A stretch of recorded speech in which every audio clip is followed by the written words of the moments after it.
Two of NASCAR's best drivers just got together at over 200 miles per hour, and the footage is going to make your stomach drop. Christopher Bell, Chase Elliott, front of the pack, racing hard, and then gone. In an instant, the race at Michigan International Speedway turned into something nobody wanted to see. This was not a tap. This was not a bump and run. This was an all-out, full-speed collision that sent shockwaves through every radio in the garage and raised a serious question about what happens to this race now. Here is what went down. Bell and Elliott were running up front when the two made contact at speed, the kind of speed that turns a race car into a missile. Both cars were destroyed on impact. The ACE-APR barrier absorbed the hit, doing exactly what it was engineered to do. The red flag came out. That is the 10th caution of the day at Michigan, a track that was already pushing the limits of controlled chaos. Both Bell and Elliott were taken to the infield care center. Both were evaluated. Both were released. That is the best possible news out of an incident that easily could have ended far differently. Michigan is not just any race.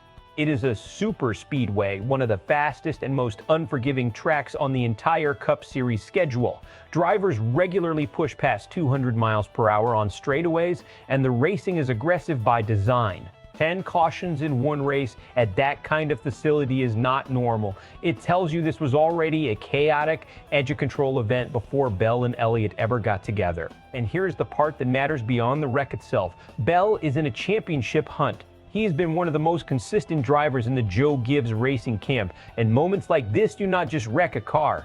They wreck points, momentum, and race day strategy. His team was building something today, and it just got taken away from them in a single frame. Elliott, meanwhile, carries the weight of being the sport's most popular driver year after year. When he is involved in something violent, the entire fan base holds its breath. The locker room, or in NASCAR terms, the garage, reacted immediately. Drivers on the radio were shaken, not panicked, but shaken. These are professionals who deal with risk every week. When they sound rattled, pay attention. Kyle Larson's car took collateral damage from flying debris, believed to be a window panel off Bell's car, which dragged another top contender into the chaos without him ever being part of the collision. Let's talk about what this really means, because there are multiple layers here. First, the safety story. What happened today in Michigan would have looked very different 25 years ago.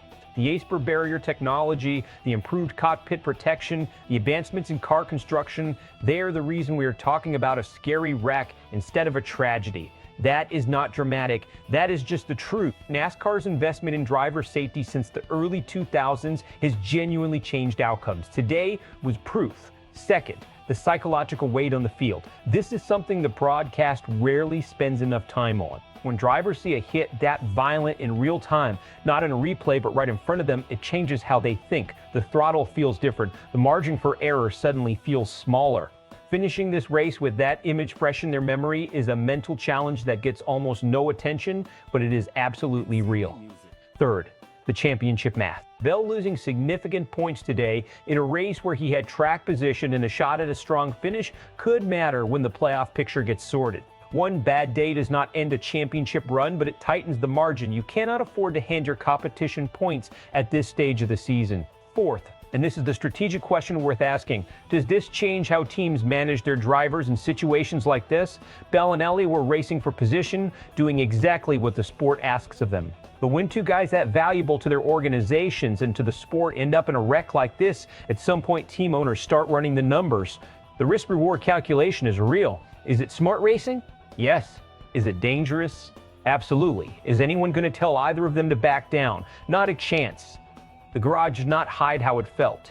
Bubba Wallace's radio transmission was raw and immediate, a veteran driver expressing genuine concern for a fellow competitor's safety. That is not theater. That is what these guys actually feel in the moment. Ryan Preece's reaction carried the same energy. The first instinct was not about the race. It was about the person in that other car. That tells you something about the culture inside that garage. For all the competition, for all the rivalries, when something violent happens, the brotherhood shows up. Fan reaction online is going to be split in the way it always is. One group will celebrate the fact that both drivers walked away and point to it as proof that NASCAR has never been safer. Another group will use it to relitigate every debate about super speedway racing and whether this style of competition carries acceptable risk. Both reactions are understandable. Neither is wrong. Bell and Elliott come back healthy and racing in the next event with zero lingering effects. Bell's team finds a way to minimize the points damage, and he stays firmly inside the playoff picture.